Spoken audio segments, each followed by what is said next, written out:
My dear friends, the gospel that we have read today is a parable on extravagance. It is not only about giving. Like here, of course, this is a parable.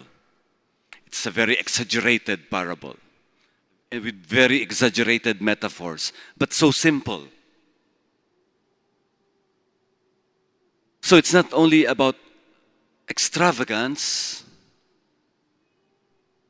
but really it talks about our participation. Again, a very simple word, to participate. To participate means to be present, like your presence here today. And yet we cannot actually force people to participate. If you force people to participate, they may be there, but they are not happy to be there. That's the mystery of personal freedom. So, can we force people to participate? No. So what will happen? If you have a plan, if you have an activity, maybe an important one, and people refuse to participate, then you're down to what happens to this parable, to the man who gave a great dinner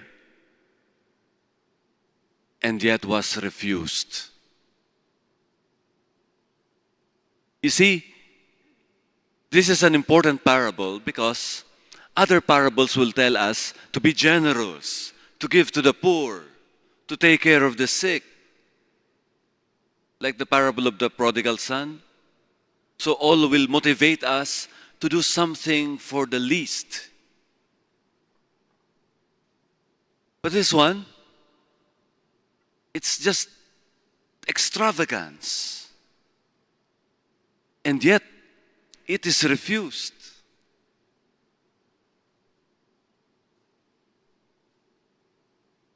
It can happen. Now I understand why I picked up.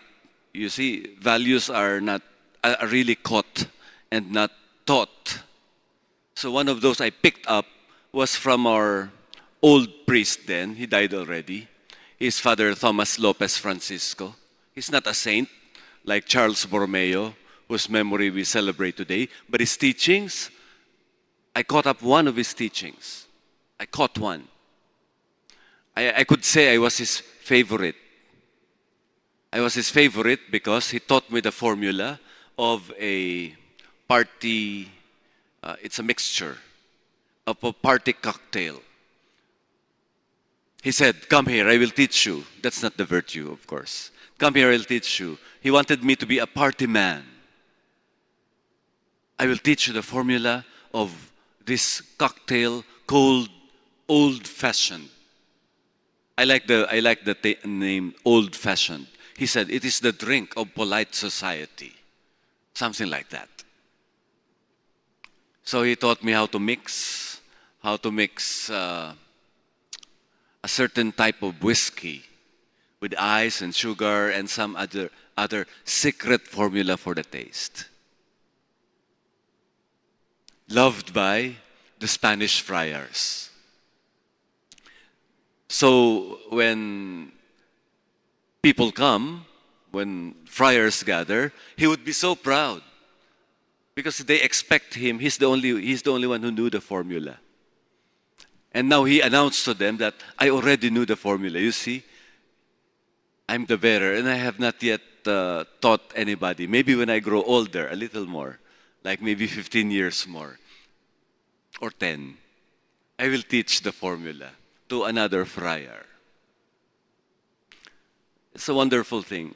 But that's the vice that I learned from him. But come to think of it, it's virtue to be at the middle of a party and serve.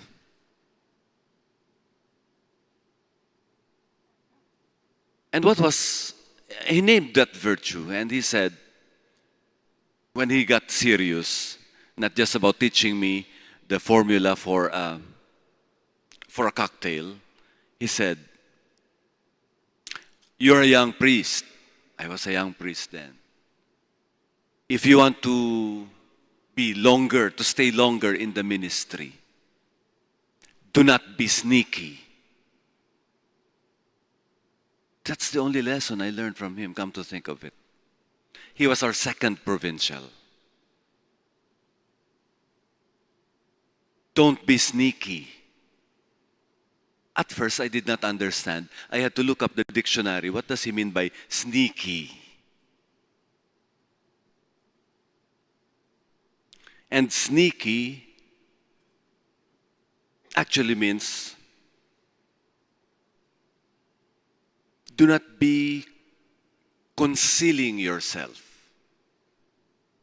Do not conceal. Do not conceal your thoughts. Express them. Do not conceal your feelings. Express them. Do not conceal your character. In other words, it's saying, do not pretend. People will know. Or somehow, it's the work of God, the work of the Spirit of God to reveal. So, sneakiness has something to do with concealment. Whereas, we are called to really be participative, to participate. To participate means to be there in a certain sense of unconcealment. Be yourself. And be in the midst of everyone. So it's not just a sense of being of service. It's not just a sense of fulfilling one's responsibility in a moral sense. But really, a certain unconcealment. Like being unafraid of the crowd. Being unafraid of the party. Just be there. Isn't that virtue? It's being gratuitous. It's being extravagant about oneself. My dear friends, we are told in the first reading a certain enumeration of virtues of sincerity, depending on the gifts that we have received. If you sum it all up, love should be sincere. We should not dissimulate. All points out to that little word I caught from Father Tom. Don't be sneaky. So, we remember that Luke is teaching here a parable. He was making Jesus speak to those who were sitting at the table with him, appreciating, hoping that we will dine with Jesus in his kingdom. So really, this parable is about a future life we have. It's not just a party. It is not just making ourselves participate in that party by having a role. Really, it's about the kingdom of heaven. So indeed, the lesson, don't be sneaky, has something to do with our own life and mission, our own performance of our vows. Imagine if someone who has vows of poverty, chastity, and obedience will be sneaky about poverty or will be sneaky about money, or will be sneaky about relationships, about chastity, or will be sneaky about obedience.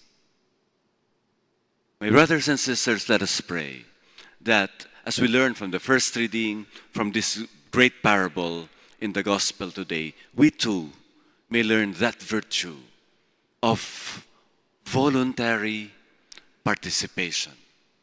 Because it is that voluntariness, that freedom, that gratuity that will allow us to enjoy the life of the kingdom of heaven.